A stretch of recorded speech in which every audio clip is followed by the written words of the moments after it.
Hey everyone, my name's Rob, and today we're going to talk about plants that I'm kind of surprised I own. So these plants on this list are plants that I didn't intend to buy, I ended up with accidentally.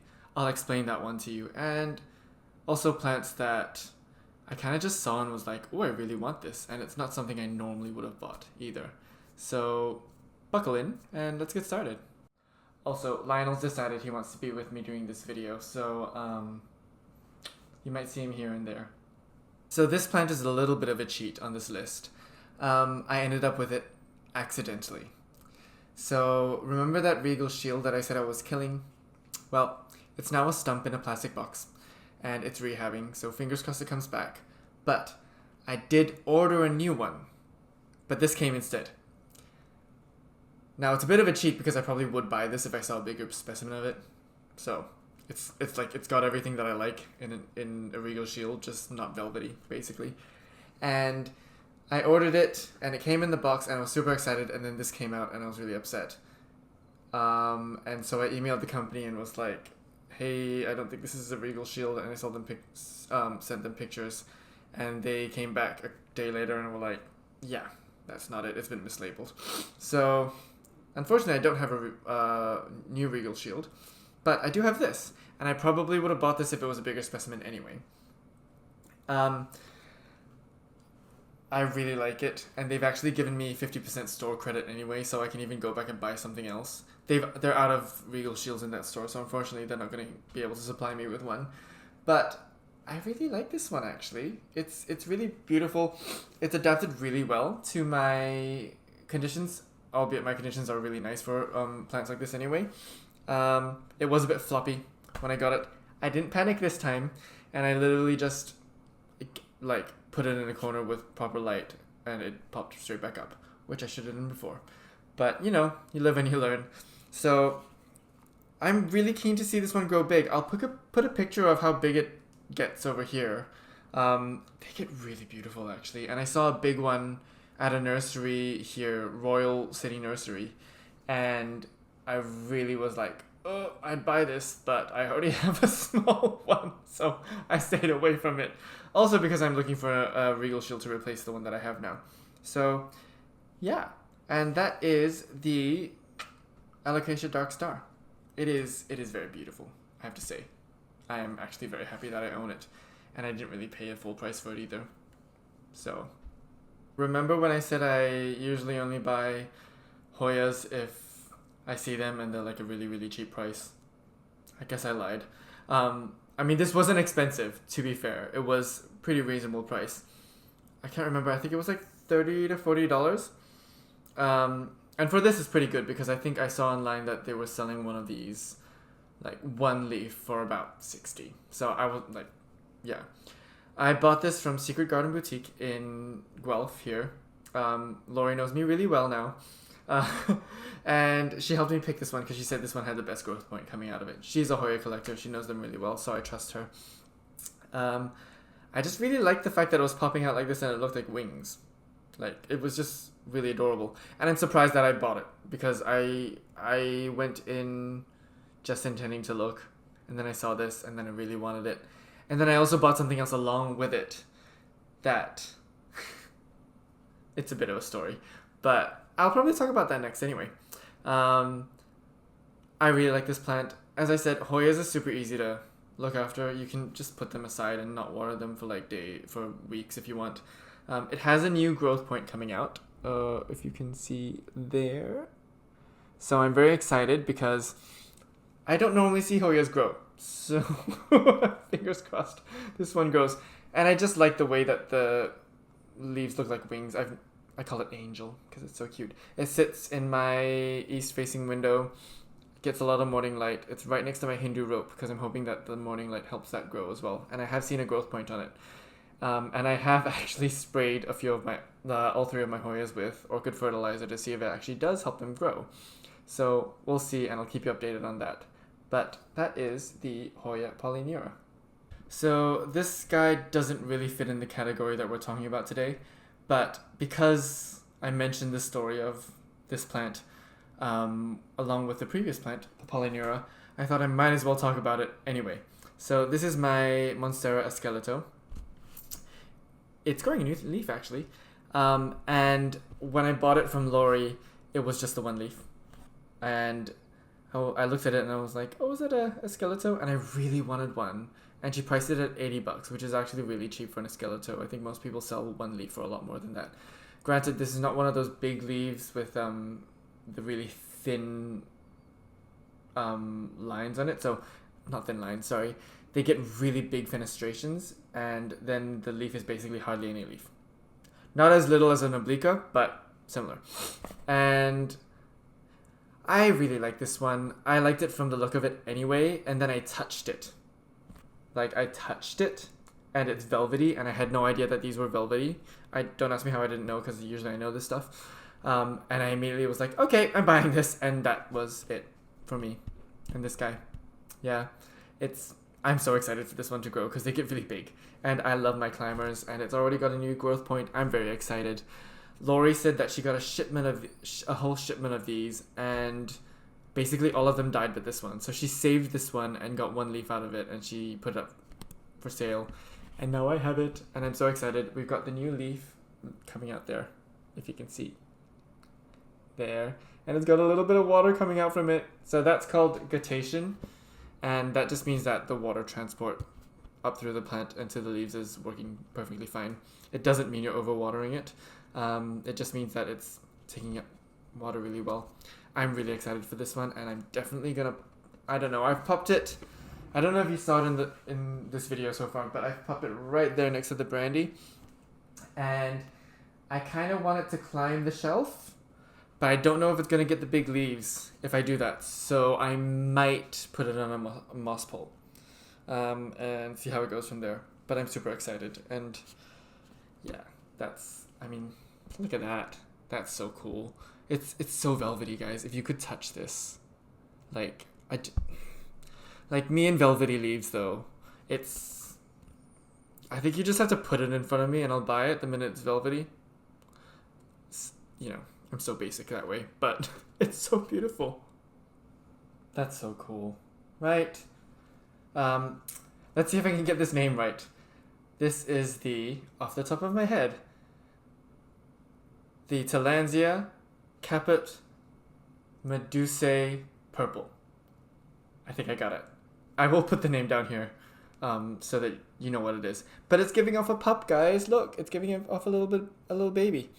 I was at Royal City Nursery, and I was just browsing. I was there for at least a good hour, purely because if you had seen my Instagram and you'd seen, there was a video, a little story I put up of me just kind of walking around trees, and I think the statement I said was, I think I'm in heaven.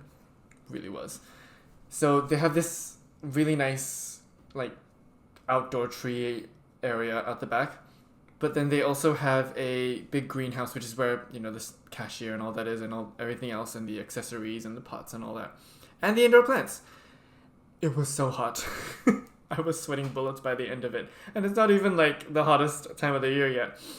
But I was looking at plants for a while. I did buy a big prayer plant, but then I saw this and I immediately went, ooh, what's this? And the girls at the counter laughed at me. But that's the reaction I have with most things that I like. I will make a huge statement so that everyone knows. I really should learn how to cover that up. But they said that they do that as well, and especially when they saw this. And I have one of these already, and it sits up there. But this is just so interesting, and I love that it has purple stripes on it. It doesn't How did nature create that? Oh, is it focusing? There we go. How did nature create that? That is so cool. Let me just show you the other side. Sorry, ignore my really ugly fingers. Look at that. Oh, I love this. And look, air plants are super easy. Soak them once a week. Let them air dry. I put a fan on them so they don't get rot on them. But this is just such a cool plant. You can just put it on a table, and it just looks cool. I'm so happy with this. It's just, yeah. I'm just gonna show you guys one more time, okay? There. It's just Can't go wrong. Okay, so these next 4 plants are probably plants that indoor houseplant enthusiasts wouldn't be too excited about, but I'm super excited about them. I don't know why, but since moving to Canada, I've kind of expanded my taste in plants a little bit to plants that are not necessarily tropical plants that you find in, rainforest and all that. So, 2 of them I bought from, one I bought from Walmart, one I bought from Home Depot, and then 2 of them I went to the Arboretum sale that the University of Guelph does with the master growers.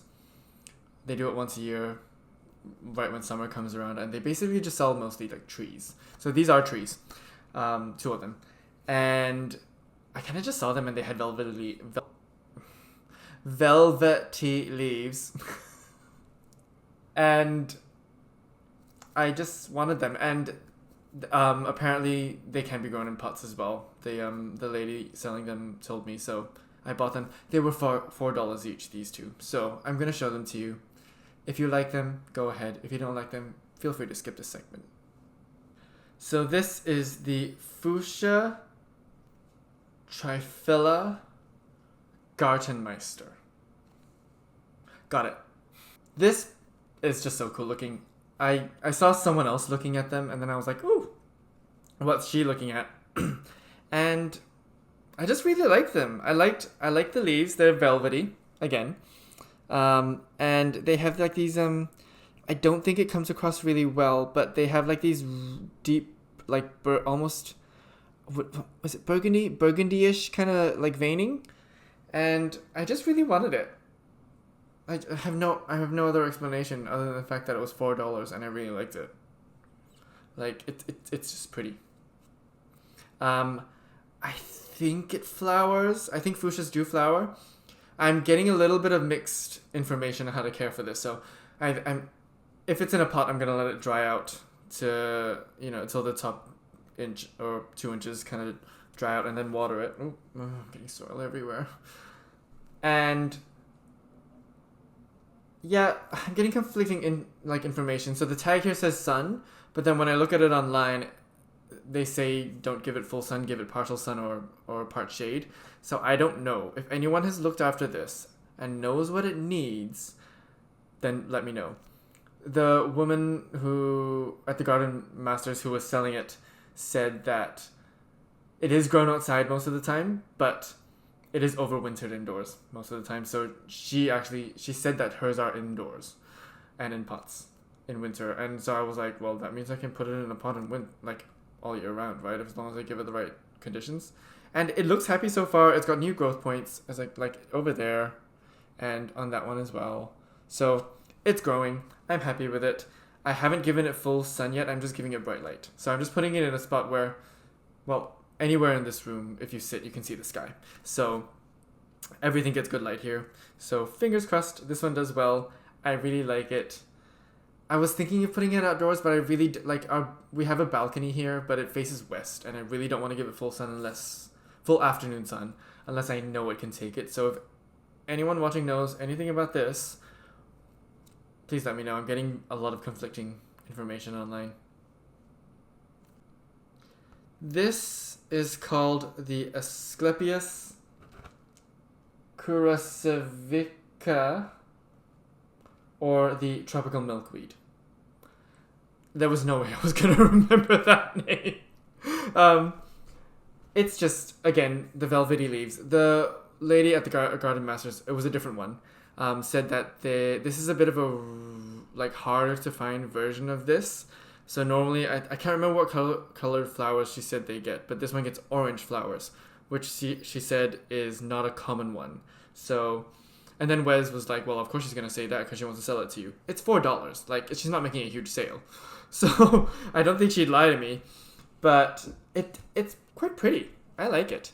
It's got these really dark leaves, and I think they get really green. So they start off like that, and then they fade to that. And anyone who knows me knows I'm a sucker for a leaf that changes. And I I think it's flowering. I think it's starting to flower, which is exciting. So I think you can see the flowers. Can you see them? Can you? Like they're just starting, I think, there. Yeah, I think they're just starting. So I'm kind of excited for this to flower, actually. I am not usually someone who buys a plant for its flowers, and I didn't buy this for its flowers because I just like the leaves in general. But this is exciting.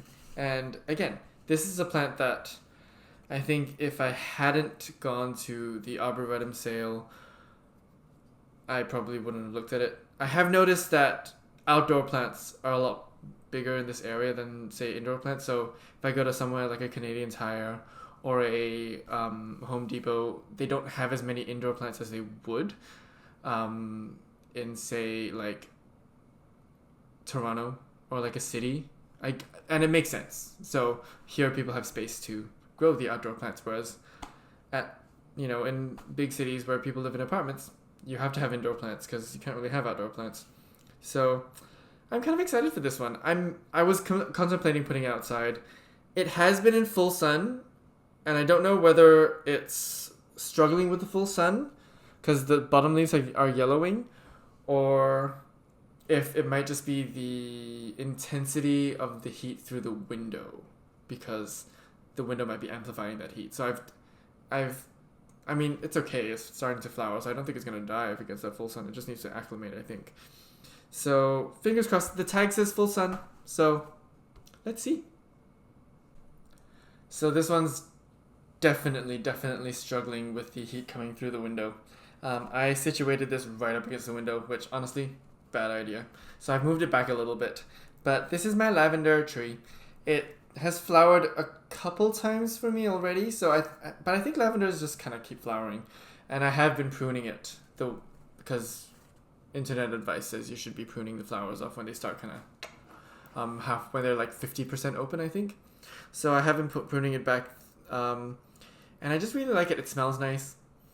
Archie keeps sniffing it. It's not good for him, so I hope he doesn't eat it. He hasn't tried to eat it. He just sniffs it. I think, cats. Maybe he doesn't like the smell. I don't know.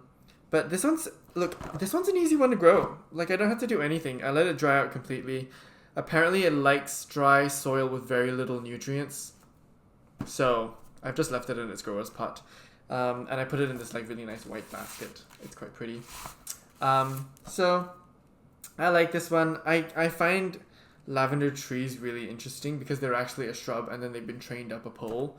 I tried to take this pole that has been trained up out, and it just kind of started going like, so I put the pole back in, and I've decided to just leave it like that. I really like this guy. It just sits there. I like a plant that just does its own thing, and you don't really have to do much for it, and that's definitely a lavender. And I think I did want one back in Australia anyway. I just never got it because I didn't get full sun, and I know that they need full sun. So I don't think it's fair of me to keep a plant and not be able to give it its needs. So I've always wanted a Gardenia. In Sydney, there was a store.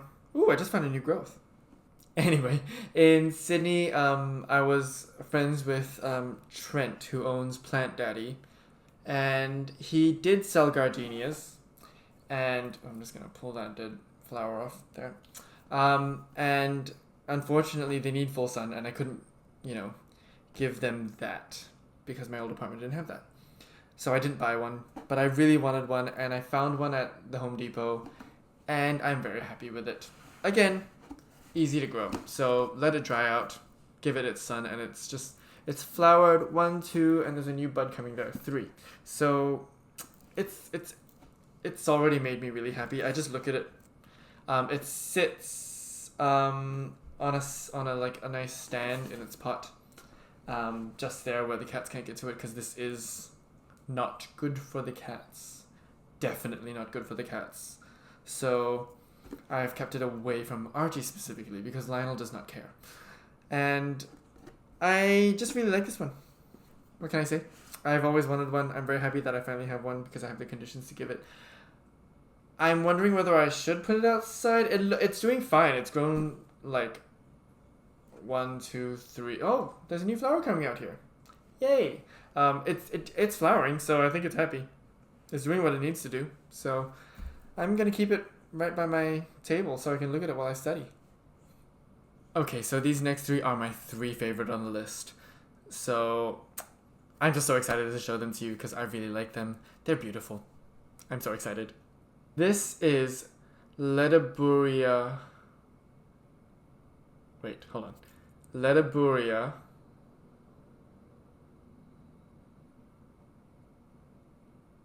Socialis. Ledebouria socialis. Okay.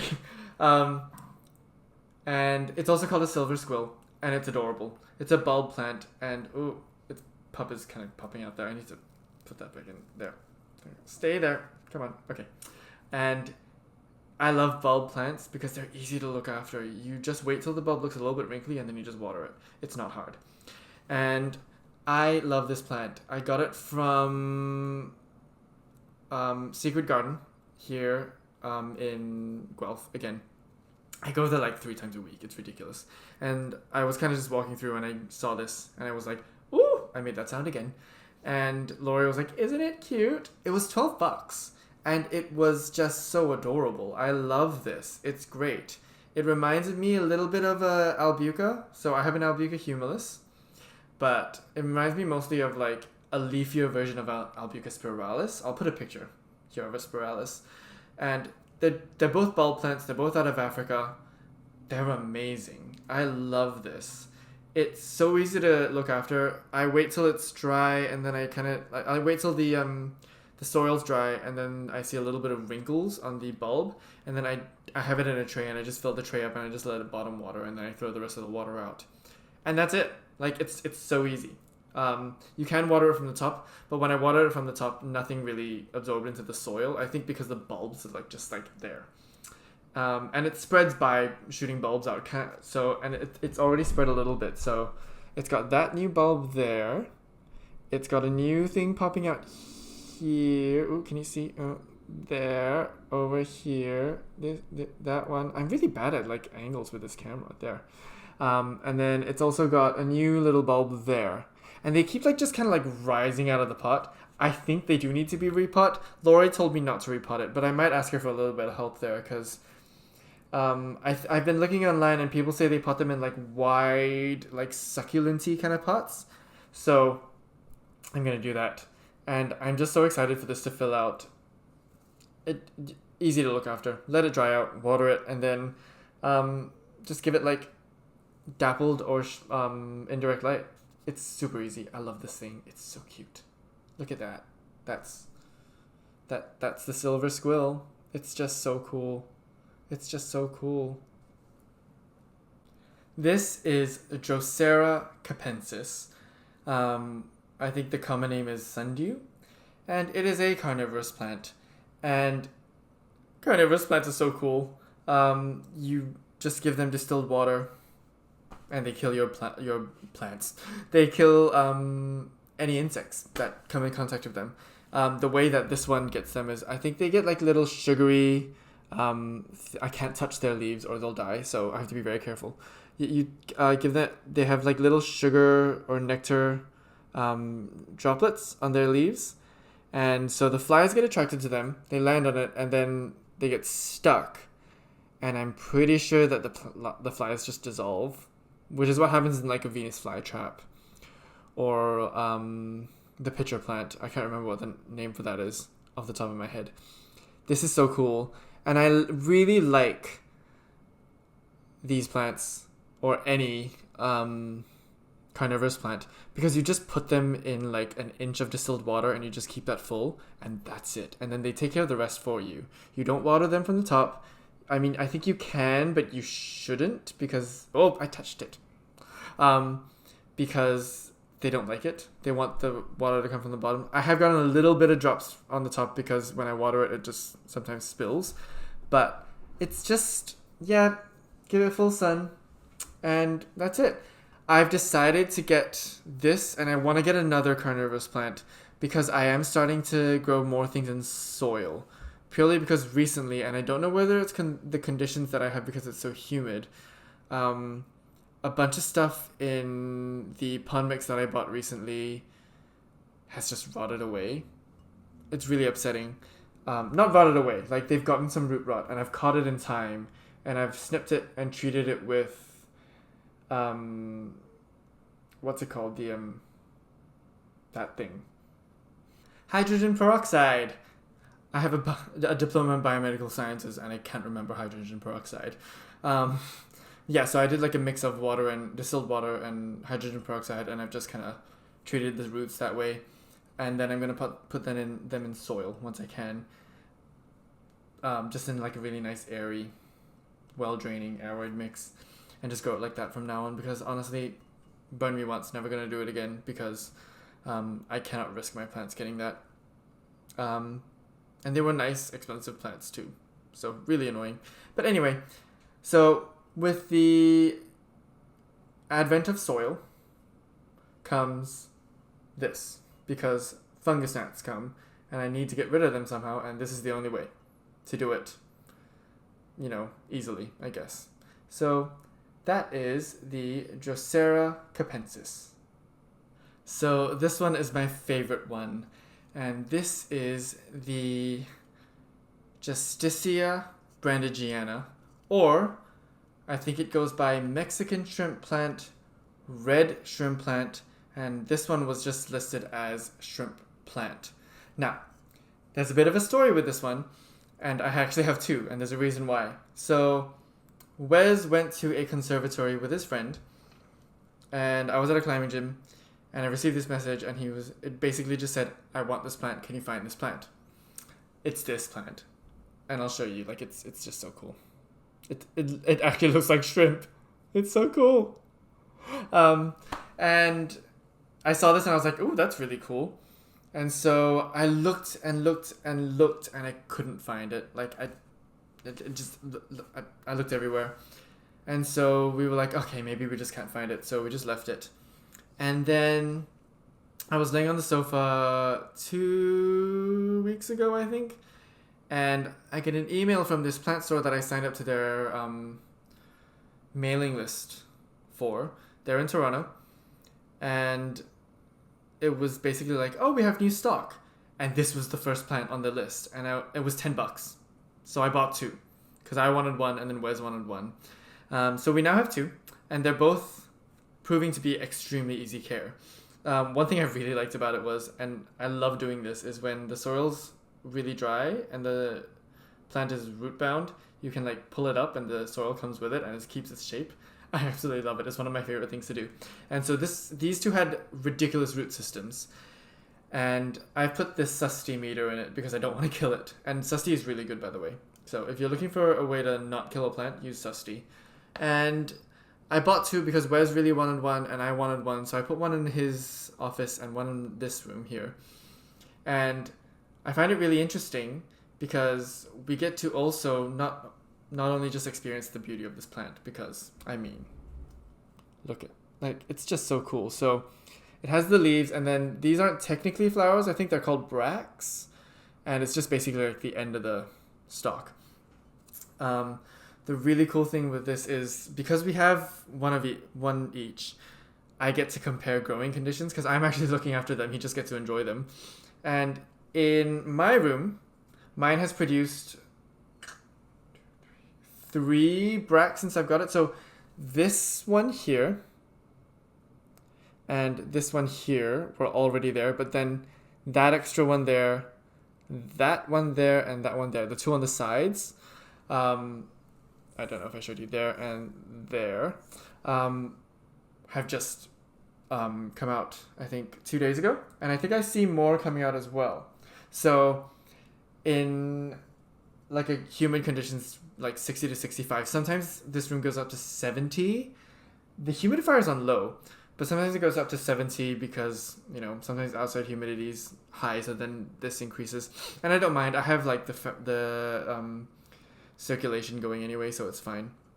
Air circulation. And this has grown a lot quicker and produced the bracts a lot more, and it dries out slower as well. So this one I watered yesterday, and Wes's I watered 3 days ago, and I'll show you Wes's. It's starting to get those bracts, but it didn't have bracts when it came. So I was a bit selfish and took the one with the bracts. But it's now producing that one and that one a little bit slower, but it dries out quicker because the humidity is not as high. So that's really cool that I get to compare these two, like how this plant grows in different growing conditions. These can be grown kind of like how the lavender and gardenia are grown as trees. So I was at Lowe's in Cambridge, because there's no Lowe's here. And I went there and they did have like big tree versions of this where I think they were like 5 feet high. So they were pretty tall. And so it's like a big trunk, woody stem, and then like a big shrub at the top. And it looked pretty. I wanted to buy it. It was about $50 because I really kind of want that big one in the living room somewhere. But unfortunately, all of the bracts, or flowers, I guess. Are they flowers? I guess you could call them flowers. Had like some sort of like mold on them. It looked really like, they did not look healthy. And like even the leaves, they were like, I think because they had gotten full sun and they're not meant to get full sun, they did not look happy. And I was not willing to like take it home and like have an ugly plant sitting in the living room. I don't mind if an ugly plant sits in my plant room where it's rehabbing, but I don't want it in an area where like, you know, Wes has to see it or guests have to see it if they come, because it just doesn't look nice. So I'm very happy to just keep these small ones and let them get bushy. But this is probably at the moment my favorite plant that I own.